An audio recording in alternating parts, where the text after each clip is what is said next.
Hello friends, स्वागत है आप सभी को मेरे चैनल पे। तो आज की हमारी कहानी का नाम है खालीपन। कहानी अच्छी लगे तो वीडियो को लाइक, सब्सक्राइब और शेयर ज़रूर करिएगा। अब कहानी को शुरू करते हैं। अपने कमरे में अकेली बैठी शारदा जी टीवी देख रही थी। इसी के सहारे उनका मन लग जाता और दिन कट जाता था। कोई ना कोई प्रोग्राम उनकी पसंद का लगा लेती, घरेलू सीरियल, खाने का शो या कुछ संगीत का शो। उनका मन इन सब चीज़ों से लगा रहता था। अचानक लाइट चली गई और बिना टीवी के शारदा जी के जीवन का खालीपन उनका साथ देने आ गया। उनके साथ अक्सर ऐसा होता था। कहने को तो उनके पास 4 कमरों का घर, भरा पूरा परिवार, 2 नौकरानियां, पर फिर भी अकेली। शारदा जी के मिलनसार स्वभाव के कारण उनके अपने नंद, भाभी, पड़ोसी और बाकी जान पहचान वालों के साथ अच्छी बोलचाल थी। छोटा मोटा कोई भी कार्यक्रम होता तो समझो कि उनके बिना अधूरा था।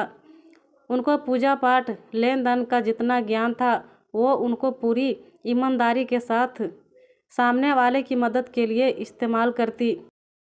उनके अंदर रत्ती भर भी अपना पराया नहीं था। पकवान और मिठाइयाँ बनाने में तो वो महारथी थी। हलवाई भी उनके हाथ के स्वाद के सामने मात खा जाए। घर का तंदुरुस्त और साफ़ सुथरा खाना वो भी स्वाद के साथ मिले तो कौन नहीं मिलना और बुलाना चाहेगा ऐसी महिला को। शारदा जी के जैसी मेहनत और ईमानदारी से मदद करने वाली कोई मुश्किल से ही मिले। इसलिए पति के जाने के बाद भी और औरतों की तरह वह अकेली जरूर थी, पर उनके जीवन में खालीपन नहीं था। एक बार उनके नंद के लड़के की शादी थी। यूँ मानो कि उनके अपने लड़के की शादी। शारदा जी ने अलमारी खोली और लगी साड़ियाँ छांटने। किस्मत से शारदा जी के यहाँ विधवा होने पर रंग और संवारने को लेकर कोई बात नहीं बताना था। उनकी यह नंद तो खासकर थी भी बहुत अच्छी। उन्होंने अपनी सबसे सुंदर वाली साड़ियाँ निकाली। करीब 1 हफ्ता रहना था।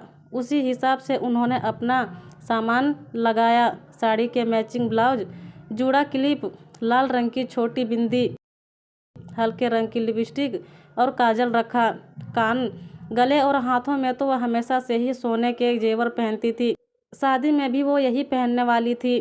अपनी बहू से बातचीत करके उन्होंने तय किया कि वो नंद की बहू को 5100 देगी और बाकी तोहफे उनके बच्चे आने के हिसाब से दे देंगे। उन सब सामानों के बीच शारदा जी ने 2 खास चीज़ें भी रखी।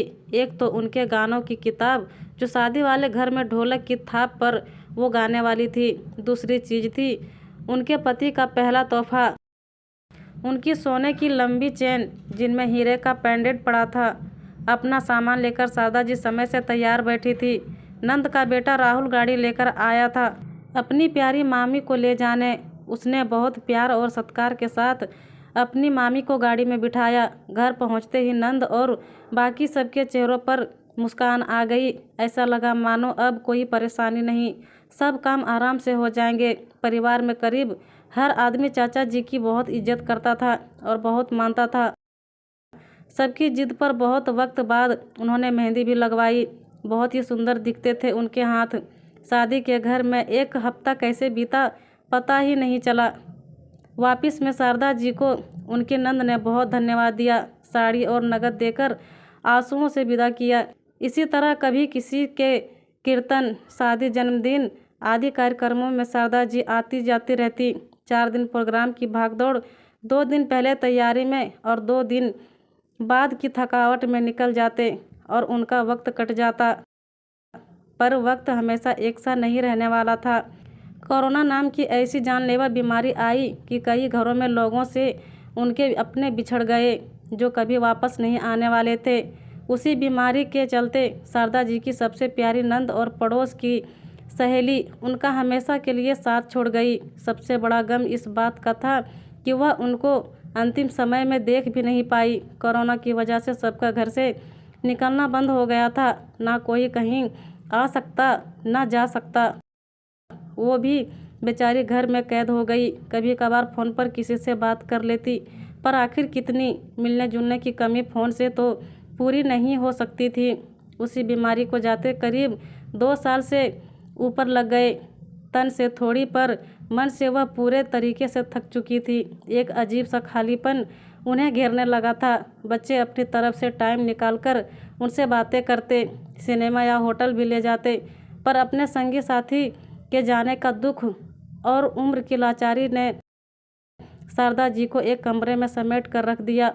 वक्त बेवक्त उनके जीवन का खालीपन उनका साथ देने आ जाता, उनको उनके अकेलेपन का एहसास कराता। कहते हैं हकीम लुकमान के पास हर बीमारी का इलाज था, लेकिन जीवन के खालीपन का तो दुनिया के किसी भी बड़े बड़े से हकीम, वैद्य या डॉक्टर के पास नहीं है।